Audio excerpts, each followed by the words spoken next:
የቅድስት አርሴማ ትርፏ ምንድነው ካላችሁኝ እኛ ነን። እኛን የክርስቶስ አድርጋ ማስረከቧ ነው።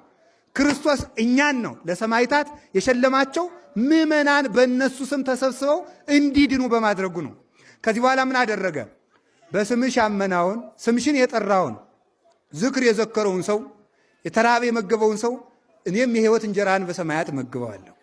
ስዕልሽን ያሳለውን ሰው ያም ባይሆንለት ለተሳለው ስዕልሽ ሽቱ የረጨውን ሰው ሽቱ ያመጣውን በመዓዛ መለኮቴ አጣፍጠዋለሁ።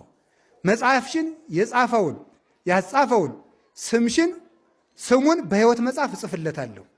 ያም ባይሆን ያነበበውን ያም ባይሆንለት ሲነበብ የሰማውን የተረጎመውን መተርጎም ባይሆንለት ሲተረጎም የሰማውን ሁሉ የሕይወት ቃል አሰማልሻለሁ። በዕለቱ ዕጣን መጋረጃ ያመጣውን የመከራን እሳት አሻግርልሻለሁ ብሎ በመከራ ሁሉ ውስጥ ሆኖ ስምሽን የጠራው ሁሉን የፈጥኜ እደርስልሻለሁ ብሎ ዛሬ ቃል ኪዳን ገባላት። ለሁላችንም ተስፋ ሰጠን። መድኃኔዓለም ኢየሱስ ክርስቶስ